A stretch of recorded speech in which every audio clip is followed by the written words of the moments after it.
So with this, I would like to hand over to Guy, and who I guess everybody knows Guy, and who will lead through the next panel discussion. And yes, Guy, over to you.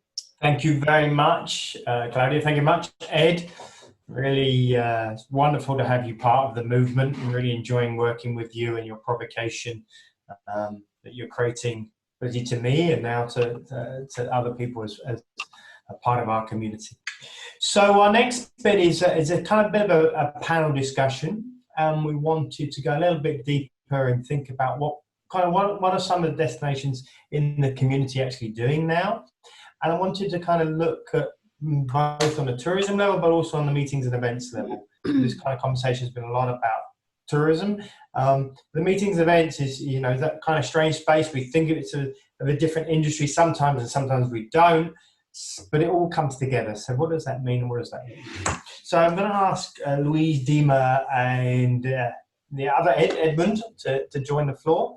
Can't exactly put them on the stage with Zoom, so need to interrupt quickly because we do want to just, after having put everyone in the panel, overall view, please remember to click speaker view now, because now's the time to see them face to face. Great. Fantastic. So I think we'll start with Louise. Louise, you already said something. You're a researcher at Visit Flanders, and Visit Flanders has been such a pioneer in regeneration. I kind of feel lucky we got Anna Pollock on the line, also one of our for me, one of the gurus of regeneration, who's also been working with you.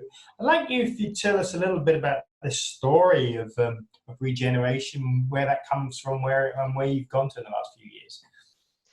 Well, it's been quite a journey for us. It actually first started in 2017 when Anna, who you've just mentioned, did an internal workshop with us. And this kind of triggered us to think about tourism in a different way.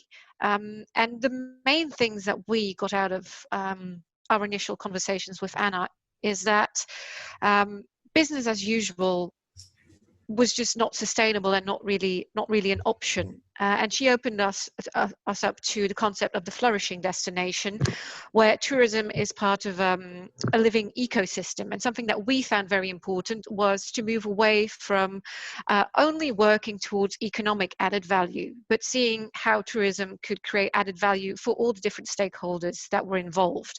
And that's kind of the idea that we then started to run with.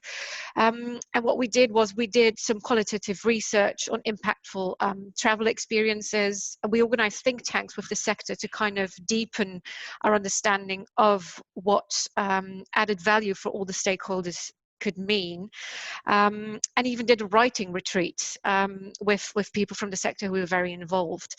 And with that, with all the information we got out of this co-creative process, we made a document which our CEO then lobbied to have integrated into the new policy notes. So for the new legislature coming, that we're in right now in 2020, and that actually worked, which is something that I was actually sometimes skeptical of, because our government is quite economically orientated. But what we have now is a policy note where the central goal that is stated in there is to strengthen the positive power of tourism, so that Flanders as a destination can flourish as an innovative, inspiring, but also quality travel destination. And this is important for the benefit of inhabitants, entrepreneurs, and visitors. So it's kind of what Ed said before, it's seeing tourism not as the end goal, but in service of. And that's kind of where we were at the beginning of this year, trying to translate this policy note into a concrete plan with smart objectives. And I have to say that COVID's kind of ridden in between it and, given us some extra hurdles, but we've come.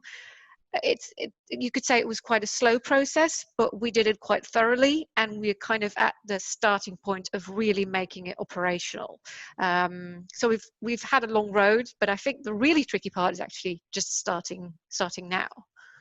Fantastic. I love it. I love the work you've done. It's been very motivational for myself, and I think you know, in hindsight now, aren't you lucky? You're in such a great position. You're in the front foot. You're kind of ahead of a lot of other people in your thinking. So that's wonderful.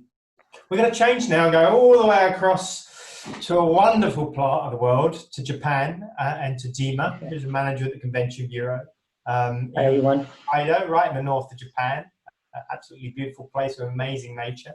So Dima, you've been doing some amazing work. Again, you're just starting on around SDGs and the impact the meetings and events industry can have around really accelerating change in your city and in your region. Maybe you can just tell us a little bit more about what you're doing, and you're also working with our colleagues, Meet for Impact, which is another part of the movement, who we work closely with. Well, hi again, everyone. Thank you, Guy, for this opportunity. A lot of us, you know, the members of this movement, you know, we're all doing some exciting, some amazing things, and you know, it's a huge honor to speak to you about some stuff we're doing here in Sapporo. Around 2 years ago, I would say, we started this randomly started this conversation with my colleagues on how business events are going to change in a few years, and you know, the expectations that, you know, the change of the expectations of our clients, and just, you know, the whole you know, transformation from, you know, meetings into, you know, online meetings, and change of the audience and so on. And, you know, it sounds like I'm saying that, oh, we knew this was coming. Sort of, definitely not. We were looking for it, you know, probably around 2025, but, you know, with this COVID thing, it hit us much earlier. And now we actually see that, you know, the size of the meetings are changing, the formats are changing, the platforms are changing. So, you know, with that conversation around 2 years ago, we really wanted to take this deep dive and to see how meetings are affecting our community, our destination, and what we as this player in the industry are doing for our clients, and what we need to be doing in a few years, and you know, how the formats are going to affect, you know, our industry, I mean, our stakeholders, our venues, and so on. So we decided to, you know, we really need to go through this benchmarking process as we are doing for example, for the GDS index. You know, we really need to understand what our you know, what our strengths and vacancies, what our opportunities, what are we doing, or what we should be doing when it comes to, you know,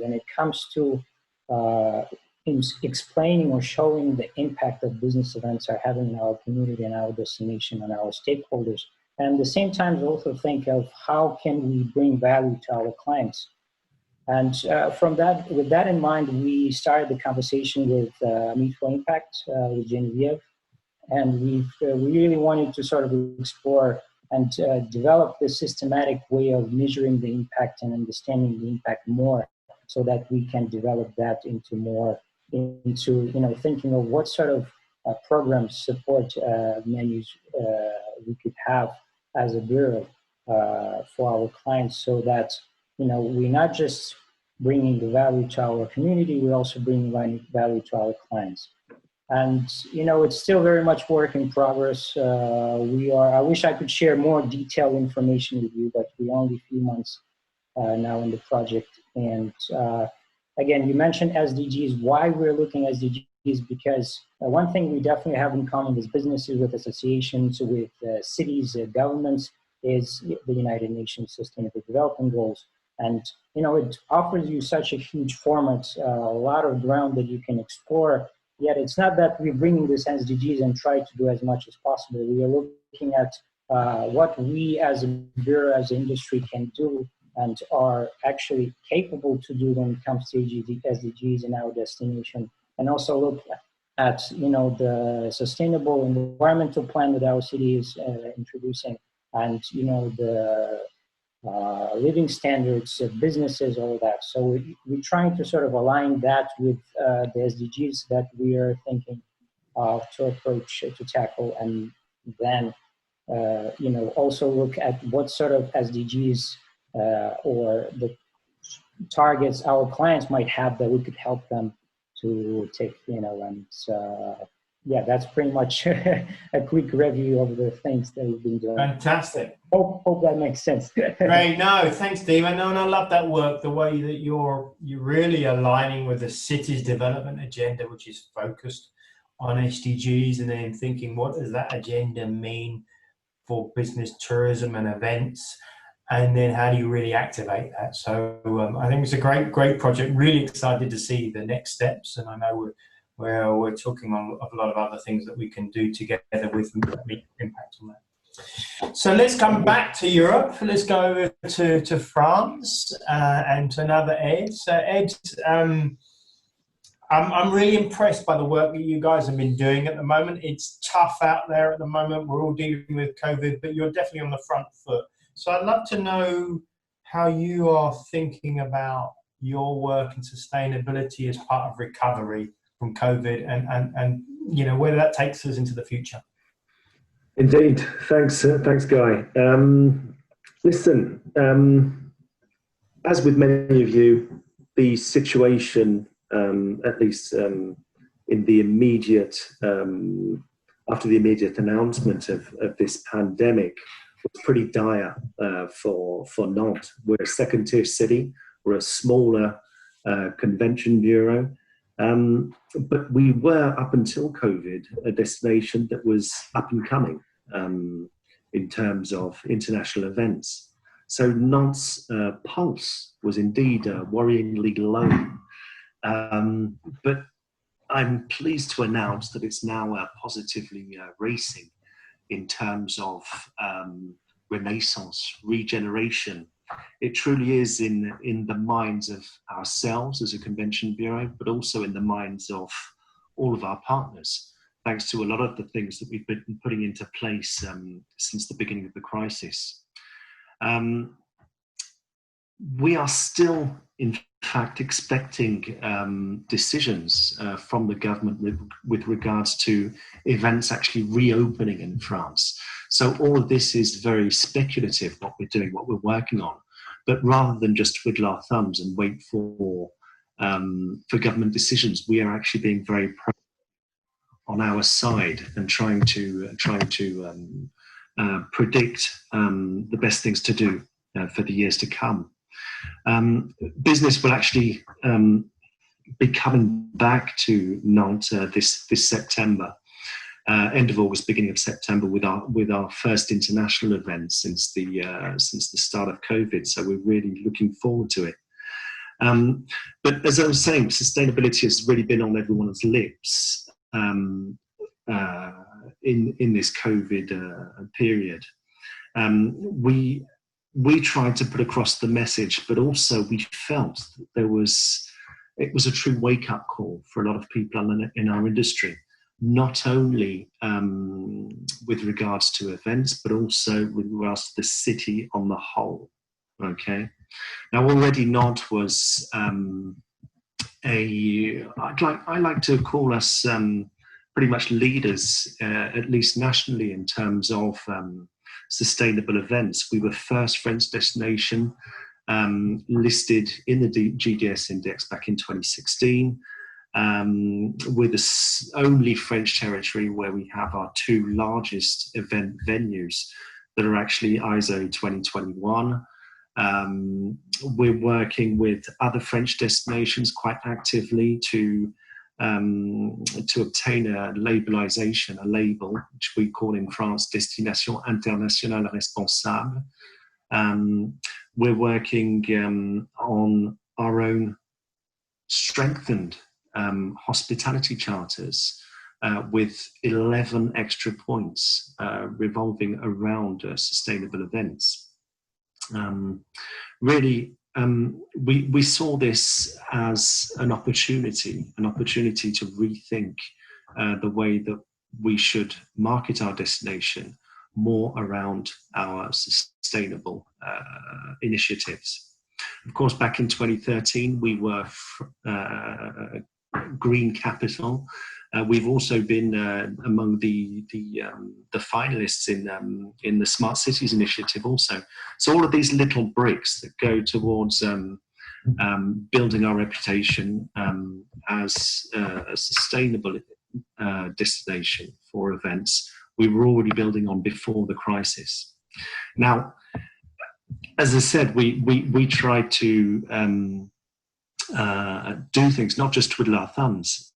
And we've actually built a whole new health and safety charter, which was very recently released. It's not something we wanted to rush. A lot of people came out with, we're first to release our health and safety charter for events, but we took our time about it. We really looked into it to give it true meaning and true peace of mind for people visiting our city, not only for business travel, but also for leisure travel. So we've got a whole set of guidelines that are truly thought out to accompany the visitor in safety around our city.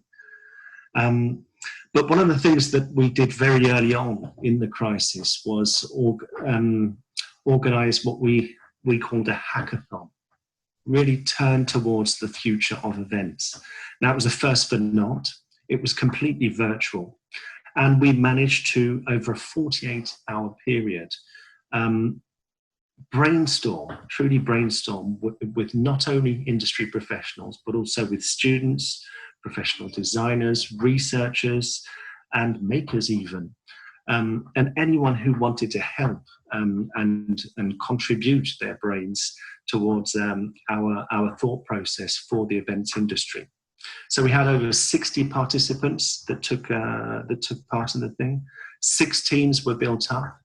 And all over that 48-hour virtual brainstorming session actually worked on different projects related to the events industry and how we should adapt to the COVID crisis. Now, of course, there's a winner in every competition, and it was a very innovative project called CLAIRE, K-L-A-I-R-E, and that was all about ensuring safety for the diners in our city. It was very well put together. If anyone's interested, please do drop me a line, and I'll share the press release on the project that actually won. But the 5 other projects were excellent. Also, it's very difficult to determine a winner, of course. So yeah, as I said, not twiddling thumbs. Really trying to make the most of this time, nearly looking at it as an opportunity, as a silver lining. This pause that we have, we couldn't do anything. All of our events have stopped overnight. There was no point going out trying to bring events in because we're all in the same situation. Yeah. Great, Ed. Well, thank you very much. I love that. I love this kind of the way you've been thinking about engagement of stakeholders at different levels, from the clients to the hotels, to the venues, and then a greater community. The hackathon, I think, is an absolutely wonderful idea, and we've definitely got some opportunities to do that amongst our community. I mean, particularly around the kind of re-engineering kind of disposable waste out of the safety concept at the moment is